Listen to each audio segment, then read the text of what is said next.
എല്ലാവരും അറിഞ്ഞിട്ടുണ്ടാവും നമ്മുടെയൊക്കെ പ്രിയപ്പെട്ട നടൻ, നമ്മളെയൊക്കെ ഒരുപാട് ചിരിപ്പിച്ചിട്ടുള്ള നമ്മുടെ സ്വന്തം ശ്രീനിവാസൻ, ആ ഒരു മഹാനടൻ ഇന്ന് മരണപ്പെട്ടു എന്നുള്ളൊരു വളരെ ദുഃഖകരമായ ഒരു വാർത്തയാണ് ഇന്ന് നമ്മൾ രാവിലെ തന്നെ കേട്ടത്.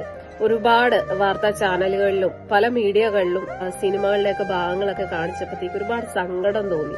അതിലുപരി ഇപ്പൊ ഈ കണ്ട ഒരു വീഡിയോ, അതായത് നമ്മുടെ ലാലേട്ടനും ശ്രീനിവാസനും ഒക്കെ ഒരുമിച്ചിട്ടുള്ള ആ ഒരു വീഡിയോ ഒക്കെ കണ്ടപ്പോ വല്ലാത്ത എന്തോ ഒരു നമ്മുടെയൊക്കെ വേണ്ടപ്പെട്ട ആരോ മരണപ്പെട്ടു പോയ പോലത്തെ ഒരു ഫീലിംഗ് ആണ് തോന്നിയത്. അത് പ്രത്യേകിച്ച് ലാലേട്ടനുമായിട്ടുള്ള ഒരുപാട് സിനിമകൾ നമ്മളെയൊക്കെ ഒരുപാട് ചിരിപ്പിച്ചിട്ടുള്ളതാണ്.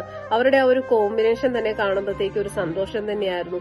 ഇനി ആ ഒരു കലാകാരൻ ഇല്ല എന്ന് കേട്ടപ്പോ ഒരു വലിയൊരു തീരാ ദുഃഖം തന്നെ. അതോടൊപ്പം നമുക്ക് മലയാളികൾക്ക് ഒരു തീരാ നഷ്ടം തന്നെയാണ് ആ ഒരു നടന്റെ ഈ ഒരു വേർപാട്.